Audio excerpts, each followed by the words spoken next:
Welcome to review channel और हम review करेंगे बिग बॉस सीज़न 18 के फर्स्ट एपिसोड की। तगड़े कंटेस्टेंट्स हैं इस बार और इस बार की कास्टिंग काफ़ी ज़बरदस्त है। कुछ बहुत अच्छे लोग उभर के आ रहे हैं, कुछ लोगों को थोड़ा टाइम लगेगा, कुछ लोग बिल्कुल भी नज़र नहीं आ रहे हैं। बट कास्टिंग जो कैरेक्टर्स की हुई है ना, उसके हिसाब से तो बहुत ही मज़ेदार है। इस बार पहले ही एपिसोड से फिजिकल टास्क शुरू हो गए हैं और पिछले कुछ सीजन्स में हमने देखा है कि फिजिकल टास्क जो है बहुत ही कम हुए थे, जिसके वजह से बिग बॉस की टीआरपी काफ़ी कम थी।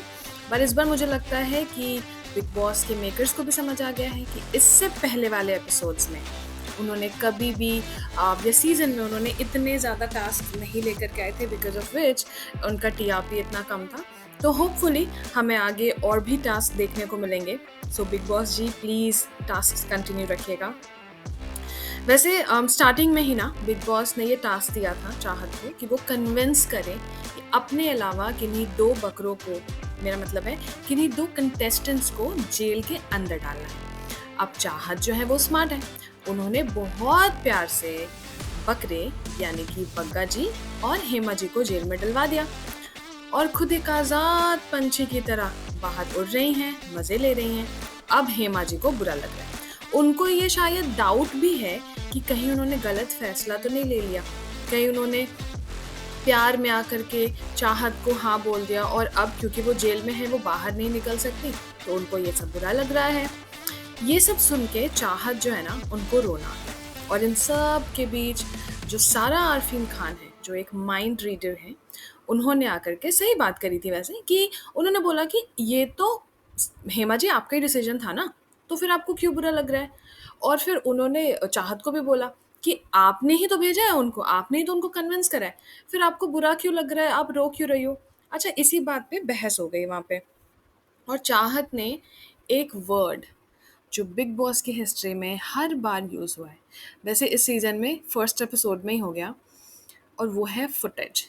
चाहत ने सारा जी को कह दिया आप फुटेज मत लीजिए। ये वाला कट तो वैसे देखने में मज़ा आया, लेकिन ये फाइट जो है वो काफ़ी जल्दी ठंडी भी हो गई थी। एनीवेज, बिग बॉस के एडिटर को मेरा सलाम है यार, क्या टाइमिंग है उनकी। उन्होंने गधे की जो ढेंचू ढेंचू वाली आवाज़ पे कट लगाया है ना, जैसे ही गुणरत्न ने अपने बारे में बता रहे थे, वैसे ही ढेंचू ढेंचू की आवाज़ आ गई। अब ये एक्चुअल में हुआ था या एडिट का कमाल है, जो भी है, बहुत मज़ा आया देख के। अब जब हम गुणरत्न जी के बारे में बात कर ही रहे हैं तो इनके कट के बारे में भी बात कर लेते हैं। उनकी कॉन्वर्सेशन हो रही थी आरफिन खान से, द माइंड कोच से, और उन्होंने मस्त जवाब दिया, जिससे आरफिन खान का ना पोपट ही हो गया। आरफिन खान कह रहे थे कि जो दिल होता है ना वो सिग्नल देता है दिमाग को, फिर हम कुछ करते हैं। और वहीं हमारे गुणी गुणरत्न जी, उन्होंने कहा नहीं, साइंस के हिसाब से दिमाग सिग्नल देता है और पूरे बॉडी वैसे ही एक्ट करती हैं। वैसे बात तो सही है। मुझे लगता है आरफिन का करियर ना बिग बॉस के बाद काफ़ी खतरे में ना आ जाए। वैसे मॉर्निंग तो घर वालों के बिग बॉस के नए एंथम से हुई थी। वैसे सच बोलूँ, ये एंथम मॉर्निंग में इतना मज़ा नहीं आता जितना गाने वाले में आता था। पहले के जो सीजन्स थे, 2-3 सीज़न से पहले वाले जो भी सीज़न थे, उनमें एक अच्छी एनर्जी होती थी। जो स्टार्ट होता था ना, वो एक मस्त गाने से होता था और एक अच्छी स्टार्ट देता था, एक अच्छी वाइब देता था घर वालों को। मतलब रात में कितनी भी लड़ाई हो, डे -1 पे कितनी भी लड़ाई हो रही हो, कितनी भी बहस हो रही हो, वो गाना जब बजता था, जब मॉर्निंग में उठाने के लिए सबको, तो सब एक साथ डांस करते थे। वो वाइब थोड़ी मिसिंग थी। होपफुली एंथम में ही डांस कर लेंगे, लेट्स सी।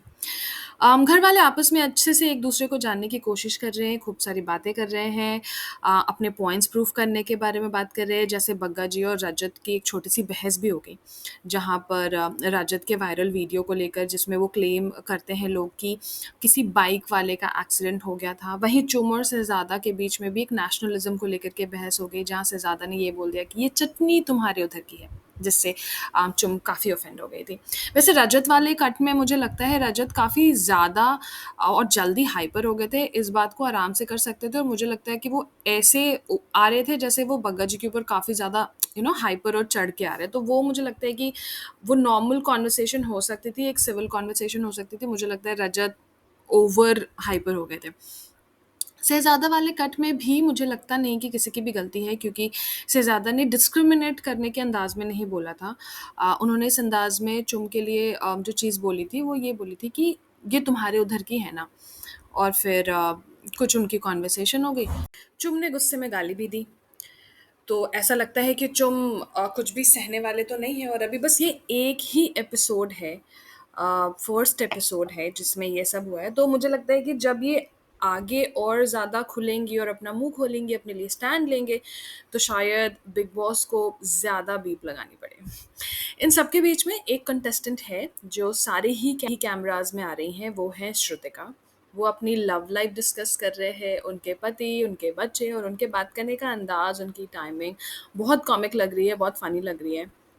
उन्होंने विवियान से भी बात करने की कोशिश करी, बट विवियान थोड़े एरोगेंट लगे मुझे, उनकी बॉडी लैंग्वेज एंड उनके बात करने का तरीके से ऐसा लगता है जहाँ शहज़ादा अपनी पॉज़्ड पुराने वाले शो के स्टोरी वापस से नरेट कर रहे थे, वहाँ पे विवियान ने अपने वर्ड्स में ये कह रहे थे कि आजकल के एक्टर कम काम करते हैं, काम नहीं करते ज़्यादा, और शॉर्ट टर्म सक्सेस में ही रहते हैं।